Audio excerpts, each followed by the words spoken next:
નમસ્કાર મિત્રો, મારી પીકે ગુજરાતી ચેનલમાં તમારું સ્વાગત છે। મિત્રો, અત્યારે હાલની સૌથી મોટી અને દુઃખદ ખબર સામે આવી રહી છે।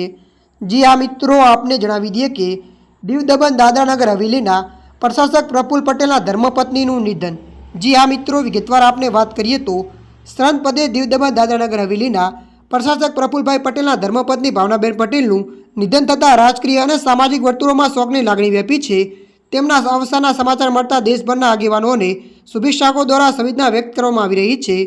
મળતી માહિતી અનુસાર આપને વધુ જણાવી દઈએ કે વડાપ્રધાન નરેન્દ્ર મોદીએ સોશિયલ મીડિયા પ્લેટફોર્મ એક્સ પર શોક વ્યક્ત કરતા લખ્યું કે સંત પદે દાદરા અને નગર હવેલી અને દમણ દેવના પ્રશાસક પ્રફુલ્લભાઈ પટેલના ધર્મપત્ની ભાવનાબેન પટેલના અવસાનના સમાચારથી દુઃખ થયું। વર્ષોથી આ પરિવાર સાથે મારો નિકટ પરિચય અને ઘનિષ્ઠ સંબંધ રહ્યો છે।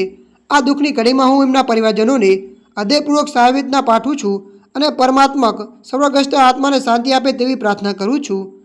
ત્યારે મિત્રો, અત્યારની આ મોટી દુઃખદ ખબર મળી રહી છે। ત્યારે મિત્રો, હાલ માટે આટલું। મળીશું નવી અપડેટ સાથે। જો તમને અમારો વિડીયો પસંદ આવે, લાઇક, શેર અને સબસ્ક્રાઈબ કરી નાખજો। ધન્યવાદ।